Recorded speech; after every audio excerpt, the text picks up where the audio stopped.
여러분 안녕하세요. 두산타로의 두산입니다. 오늘은 1월 23일 목요일입니다. 오늘 뽑힌 카드는 오전에 펜타클 킹, 오후에 펜타클 베이지, 저녁에 타워 카드가 뽑혔습니다. 우선 뽑힌 카드를 간략하게 살펴보겠습니다. 오전에 뽑힌 펜타클의 대표적인 키워드는 물질입니다. 원소는 흙이며 중세사회의 계층은 상인이었습니다. 특징은 현실적인 사고방식, 변화를 시도하며 안정지향적인 목표 달성, 자기중심적 사고, 개인주의적 사고, 이해타산이 아주 밝습니다. 물질은 많으면 많을수록 좋지만 나눌수록 물질은 배가 됩니다. 물질의 최고 수장인 펜타클 킹의 그림을 보면 황소조각과 포도, 뒤쪽의 성, 갑옷, 홀, 동물을 밟고 있는 모습에서 황소조각은 위를 나타내며 포도는 풍요를, 뒤쪽의 성은 자신의 영역 표시를, 갑옷과 홀은 자기 영역에 대한 통치력, 발 아래 동물을 밟고 있는 것은 나에게 도전하는 자는 용서하지 않는다고 해석하시면 됩니다. 재물을 모으는 데는 남들이 부러울 만큼 능력이 있습니다. 사업이면 사업, 투자면 투자, 돈이 있는 곳에 냄새를 잘 맡고 돈을 잘 찾아냅니다. 그래서 처음 보는 사람과는 돈 거래하지 않습니다. 최소한의 기간이 지난 다음에야 돈 거래를 할 수 있습니다. 그만큼 돈을 믿고 있는 것이지요. 하지만 부정적인 면도 많이 있습니다. 펜타클은 모두 현실적이라 기근 테이크를 지향합니다. 그래서 펜타클 퀸도 마찬가지입니다. 내가 베푸면 남도 그만큼 베풀어야 된다고 생각합니다. 즉 대가가 있어야 된다는 뜻이죠. 자세를 보면 다소 거만하게 보입니다. 다소 부도덕한 사람으로 인식될 수도 있고요. 그리고 변화나 변동을 싫어합니다. 대부분 성공을 이룬 사람들의 특징입니다. 변화나 변동은 더 많이 불고자 할 때 필요하지만 성공과 부를 이룬 사람은 변화나 변동이 필요 없습니다. 그것은 지키기만 하면 되니까요. 하여튼 펜타클 킹이 부럽습니다. 킹은 재물이 많은 사람이니까요. 또한 지킬 수 있는 능력도 있고요. 오후에 뽑힌 펜타클 페이지는 두 손을 높이 들고 있습니다. 이는 주어진 현실에 매우 집중하고 따르고 있음을 나타내고 있습니다. 뒤의 나무들은 성장하고 있음을 나타내고 앞의 밭은 자신이 통제할 수 있는 능력이 존재함을 나타내고 있습니다.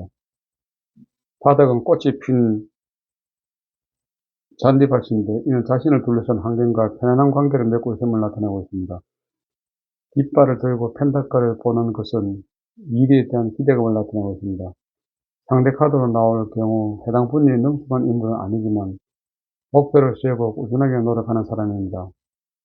애정에서는 상대가 현실적인 가치에 좀 더 치중하고 있는 모습입니다. 연애 중이라면 결혼을 전제로 계획을 세우는 인물일 수도 있으며 단순히 이벤트를 위해 돈을 모으는 모습일 수도 있습니다. 하지만 좀 더 능력 있는 사람이었다면 마음을 바꾸는 경우도 있습니다. 사랑하는 사람과 함께 미래를 계획하는 인물입니다. 자신의 계획을 설득시키며 꿈에 동참시키려 노력하고 있습니다. 화려한 데이트보다는 실속 있는 데이트를 원합니다. 결국 실속을 챙기려는 노력하고 있는 모습이죠. 저녁에 뽑힌 타워 카드는 강한 외부의 힘으로 인하여 내가 고집하거나 동일시했던 마음, 대상, 상대가 박살나는 것을 나타냅니다. 이때 이성을 잃고 분노하기도 하며 해방감과 자유를 느끼고자 합니다. 이 세상에 고정은 없습니다. 탑은 개인의 노력으로 이루는 결과물을 나타냅니다. 왕관은 통제권, 번개는 강력한 힘, 신의 무기를 상징합니다. 일반적으로 타워가 나오면 예상치 못한 충격을 받게 됩니다. 창문도 없는 탑 안에서 주변의 변화를 살피기도 어렵고 주변과 함께 하기도 어렵습니다. 또한 번개라는 상징도 갑작스럽다는 의미가 있습니다. 이럴 때 일반적인 반응은 강렬한 제한 그리고 분노입니다. 외부와 강렬한 갈등을 겪습니다. 이것은 방어적인 태도나 반발이 있을 수 있습니다. 연애 스타일은 열정적일 수 있으나 강압적이고 일반적입니다. 인간관계는 별로 좋지 못할 가능성이 높으며 소통과 교류가 약하며 소수의 사람들끼리만 고립되리라고 합니다. 집착이나 애착이 강하게 생깁니다. 애착이 안 되면 분노가 발생합니다. 집착이 막히면 부정적 감정이 생깁니다. 결국 내가 고집 또는 계획들이 한 번에 박살나고 막혀서 분노가 생길 때 나옵니다. 그래서 에너지가 좋습니다. 갑작스러운 연애, 문제 발생, 적등이 나타날 때 나올 수 있습니다. 갑작스러운 변화, 지출, 이동, 유행 등이 생길 때 나온다고 생각됩니다. 그럼 오늘 있었던 일을 간단하게 기록드리면, 어제는 오늘도 직무교육이 있었습니다. 교육은 항상 즐겁지만 내용은 만만하지 않았습니다.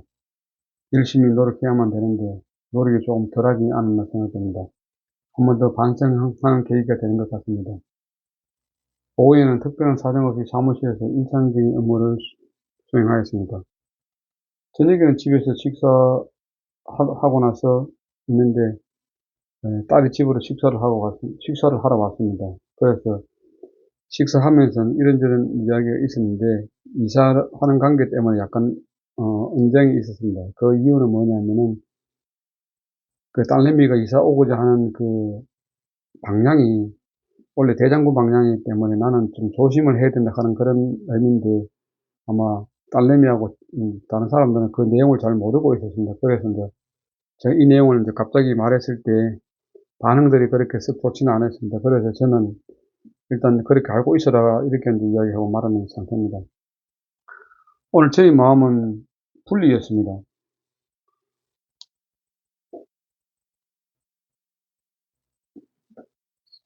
심볼론에서 분리카드는 파트너의 전칭자리와 광대의 물병자리가 만났습니다.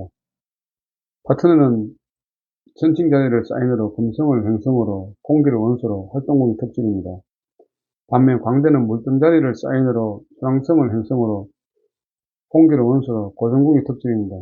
천칭자리는 금융, 조화, 협력, 거울, 상징, 관계의 반적 등을 키워드로 하며 물병자리는 자유분방, 발명, 개인주의, 독창성, 반항, 진보, 혁신 등을 키워드로 합니다. 이 두 자리가 만나서 분리가 되었습니다. 카드를 보면 한 여성이 큰 저희 등에 앉아서 자유를 향해 날아가고 있습니다. 하늘은 열려있고 그녀는 자유롭게 날아갑니다. 그녀는 관계에서 자유와 독립을 원하고 뒤에 남아있는 남성은 그녀의 행복을 바라며 손을 흔들고 있습니다. 이 둘의 관계는 사랑의 파트너, 친구, 가족 등 서로의 공동 영역에서 관계를 맺어왔을 것입니다.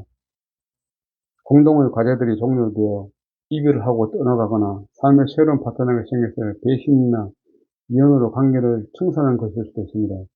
어떤 경우이든 파트너십의 개별을 통해 자신의 자유와 독립을 향해 나아가게 됩니다. 그림을 보면 여자는 자유를 향해 날아가고 있는 모습입니다. 또한 남자는 여자를 닫지 않고 있습니다. 결국 여자는 남자에게 나는 떠날 수도 있으니 잘해줘 이런 말을 하는 것처럼 보입니다. 이 카드의 문제점은 서로 간의 자유로움을 추구하고자 하고 있습니다. 서로 간의 관계의 틀을 깨고자 합니다. 결국 이들은 이별, 별거, 이혼을 하려고 합니다.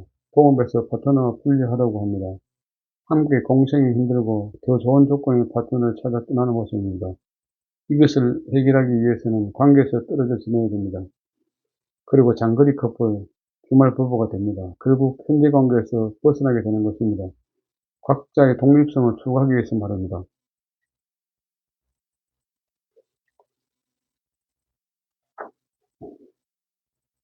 오늘 이 카드를 전체적으로 보게 되면은 현실적으로는 특별한 일은 없었습니다만 아까 말씀드린 저녁에는 이제 딸과의 어떤 그런 이사 문제에 대한 약간 대립이 있었다 이런 말씀을 드릴 수 있고 그런 면에서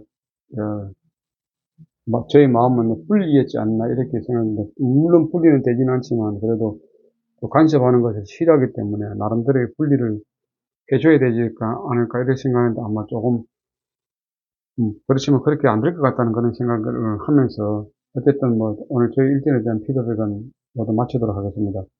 오늘도 함께 해주신 분들께 감사드리며 편한 마음 되십시오. 감사합니다. 규산토라의 규산이었습니다.